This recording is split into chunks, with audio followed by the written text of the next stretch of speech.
Bien, merci aux représentants de la CREG pour leur exposé, les informations qu'ils nous communiquent, mais surtout pour leur travail. Et en guise de préambule, je voudrais réaffirmer le soutien plein et entier de mon groupe à l'égard des missions que vous exécutez avec, je pense, beaucoup de qualité et qui nous paraissent, dans le contexte actuel, particulièrement nécessaires et même indispensables. Alors, quelques questions rapidement. Concernant d'abord les dépenses spécifiques liées au CRM, donc vous avez évoqué les tâches que vous devez réaliser dans le cadre du CRM, mais je voudrais un peu plus de précision quant à la réalisation de ces tâches et leur impact sur le budget 2022. Donc concrètement, presque qui a fait quoi sur le CRM en 2021 et qui continuera à faire quoi sur le CRM en 2022. Concernant les 275 000 € nécessaires à la mise à jour du CREG-Scan, donc là aussi c'est un outil dont on défend l'utilité. Mais je dois avouer que je n'ai pas trouvé dans le texte de la note de politique générale de points spécifiques dédiés à l'usage qui sera fait de cette somme en particulier. Et donc là aussi, j'aimerais quelques précisions, notamment en matière de timing, le contenu de la mise à jour, parce qu'en effet le montant est quand même important, comme l'a souligné le collègue Wollans. Est-ce qu'il y aura plus de fonctionnalités et est-ce qu'une partie de ce montant sera dédicacée à la promotion de l'outil auprès du grand public? Est-ce qu'il y a de nouveau des campagnes de promotion qui seront ou qui sont prévues? Alors, sur la note de politique générale, plus spécifiquement, et en particulier sur la problématique de la hausse des prix de l'énergie, plusieurs éléments. Le premier, votre mission qui consiste à lutter contre la précarité énergétique. Est-ce qu'il serait possible d'avoir votre retour sur le suivi qui devra être réalisé quant aux mesures prises par le gouvernement en cette matière? Par ailleurs, la note de politique indique que, et je cite, la CREG sera particulièrement attentive à la définition des critères d'évaluation de la précarité énergétique. Est-ce que vous pourriez simplement rappeler quels sont les critères actuels et quelles sont les réflexions qui sont menées actuellement à propos de ce sujet particulièrement important? Alors, le gouvernement a décidé d'augmenter le fonds gaz et électricité afin de permettre au CPS d'assurer ses missions de guidance et d'aide financière pour aider les personnes qui font face à des difficultés relatives au prix élevé de l'énergie. Alors là aussi, la note de politique souligne que la CREG organisera des formations en collaboration avec les fédérations des CPS afin de sensibiliser les acteurs de terrain actifs sur les questions énergétiques à leur comparaison et aux éléments auxquels prêter attention dans le cadre de la conclusion de nouveaux contrats. Donc je citais ici l'extrait de la note.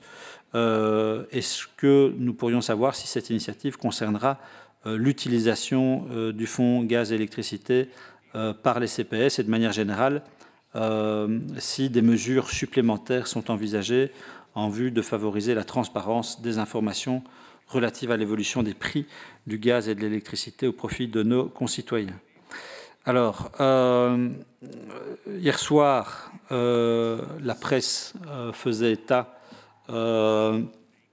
du dépôt de bilan d'un fournisseur d'énergie qui approvisionnait plus de 70 000 ménages et entreprises en gaz et en électricité. Est-ce que vous avez déjà pu vous inquiéter des conséquences de la faillite de ce fournisseur? Est-ce que nous savons aujourd'hui le risque de faillite réelle pour les fournisseurs, ce qui évidemment constitue une menace pour l'alimentation d'énergie de nos concitoyens? Et par ailleurs, est-ce que vous réfléchissez, vous anticipez le risque d'éventuelle de faillite en cascade? Et puis, est-ce que vous pourriez, par la même occasion, rappeler quel est le cadre de garantie offert aux ménages dans de pareilles situations? Alors, en ce qui concerne Fit for 55 maintenant, donc après le chapitre lié à la hausse des prix, Fit for 55, alors, vous savez qu'il a été rendu public le 14 juillet. La note de politique nous informe que la CREG portera une attention et un suivi particulier aux propositions de la Commission européenne, chose positive bien entendu. Alors, nous apprenons que ces sujets seront traités dans le cadre des collaborations entretenues au sein du Conseil des régulateurs européens de l'énergie et de l'Agence de coopération des régulateurs de l'énergie. Est-ce que vous pourriez simplement nous éclairer et nous informer un peu plus sur les perspectives de travail en la matière? Est-ce qu'un calendrier existe déjà? Une évaluation de l'impact potentiel de ces mesures sur le prix de l'énergie a-t-il déjà été calculé?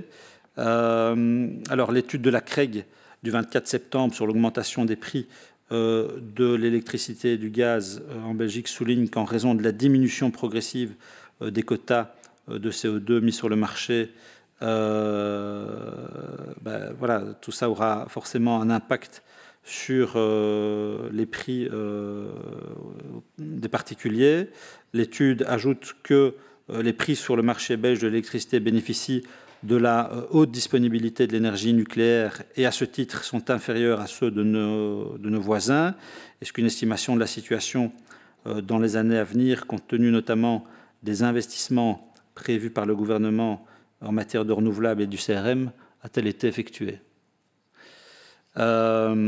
Alors, de manière plus générale, la note de politique stipule que la CREG reconnaît que les évolutions mondiales liées au changement climatique et à ses conséquences ont un impact fondamental sur le système énergétique existant et que la CREG relève les défis régulatoires qui en découlent et souhaite ainsi faire partie de la solution menant à un avenir neutre en carbone. Est-ce que vous pourriez dès lors savoir comment précisément vous envisagez cette mission dans un cadre de maîtrise des prix? Alors, en matière d'objectifs de développement durable, évidemment, on se réjouit de la place importante accordée par la CREG dans sa note à ce sujet. J'aurais souhaité simplement vous entendre plus amplement au sujet du fonctionnement et des travaux du groupe de travail interne développement durable et des ateliers objectifs de développement durable interactifs et supervisés par un organisme externe réalisé jusqu'en 2021. Ce groupe de travail devrait notamment œuvrer en 2022 à l'intégration des objectifs et sous-objectifs de développement durable sélectionnés au fonctionnement de la CREG, et des informations sont-elles déjà disponibles à ce propos, et notamment au sujet de l'intégration des objectifs de développement durable 1 et 7, voilà, plus particulièrement. Alors, en matière de transparence et de communication, et j'en terminerai là, la ministre de l'Énergie nous informe que le monitoring continu de la sécurité d'approvisionnement que la DG Énergie, Elia et la CREG effectuent déjà a été rassemblé de façon claire sur un seul site internet et rendu public.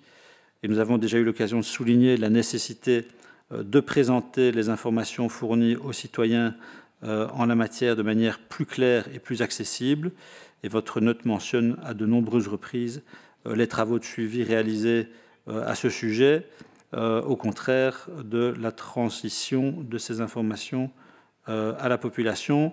Est-ce que vous pourriez nous éclaircir sur ce point lié à la transparence des informations? Est-ce qu'on pourrait avoir votre retour sur le rôle exercé par la CREG dans ce cadre? Voilà, je vous remercie beaucoup pour vos réponses.